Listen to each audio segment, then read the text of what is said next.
जो गोपी जो ग्वाल ब्रज में एक बार आ जाए, नंद के आंगन में जो एक बार आ जाए, वो दोबारा वहां से निकलना नहीं चाहे। सोचे यहीं रहूं, वहीं बस जाऊं, ब्रज में ही बस जाऊं, यही आनंद। एक गोपी, दो गोपी, 10 गोपी, गोपीन के झुंड नंद बाबा के आंगन में आवे।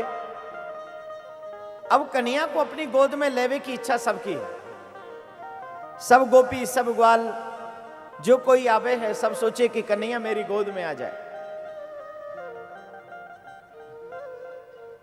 हमारे रिश्तेदार जिनके अपने घर में एक छोटा सा बच्चा होता है,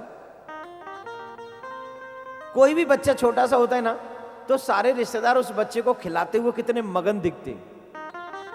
बच्चा खेले ना खेले, लेकिन रिश्तेदार उससे जरूर खेल लेते। सच्ची बोलो, हाँ या ना?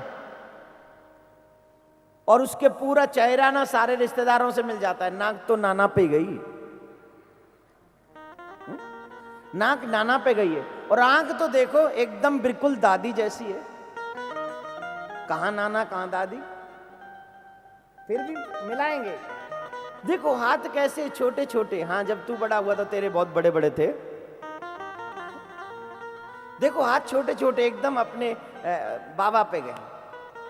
अच्छा, ये मामा पे गया, ये चाचा पे गया है।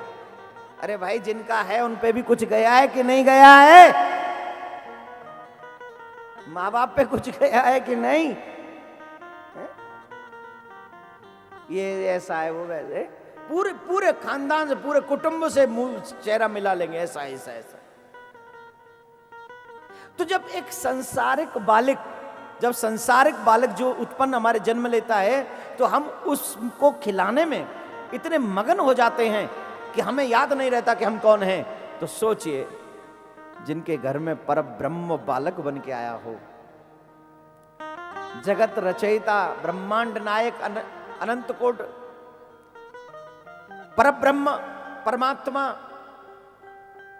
जिसके घर में शिशु बन के आया हो, उस घर की आनंद की छवि का वर्णन भला कौन कर सकता है?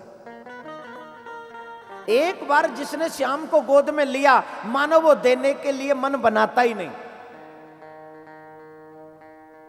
लेकिन ब्रजवासी स्वार्थी नहीं है, ब्रजवासी परमार्थी हैं। वो चाहते हैं जो सुख मुझे मिल रहा है वो सबको मिले। थोड़ी देर गोद में ले लेते हैं, फिर दूसरे, अरे तू भी ले ले, तू भी खिला, देख लाला कितनो सुंदर है। फिर कहे, अरे ले तू भी खिला, देख लाला कितनो मलूक है। अरे ले तू तो ले, देख कितनो भोलो भालो, कितनो प्यारो है, हमारो लाला कितनो प्यारो है। अब जाकी गोद में आ जाए, वाको मन तो नहीं करे, लेकिन जो सुख वाको मिल रहे हो है, वही सुख को वो औरन में भी बांटने की कोशिश कर रहे हो। मैं आपसे पूछता हूं, अगर वो परब्रह्म आपकी गोद में आ जाए, कैसे भी, क्या आप उसे देना पसंद करोगे? बोली क्यों? पापा का राज है?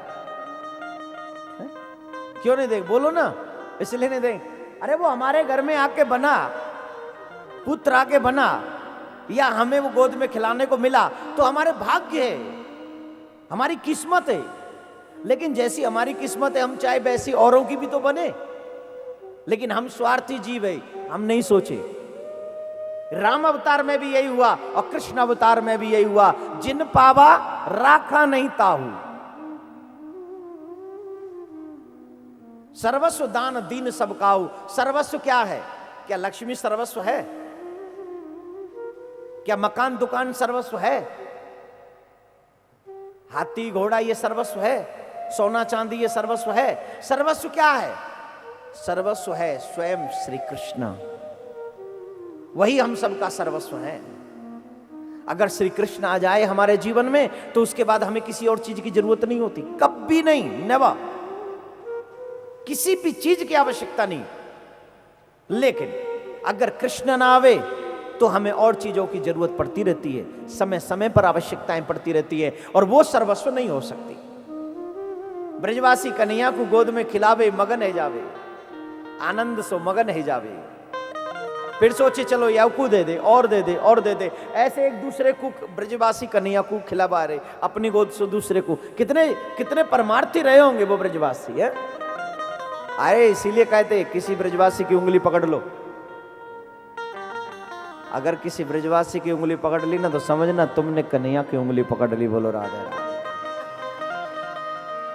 अब इसका अभिप्राय ये नहीं है कि मैं कह रहा हूं तो सब लोग समझे कि बोले ये आए हुए इन्हीं की पकड़ ले,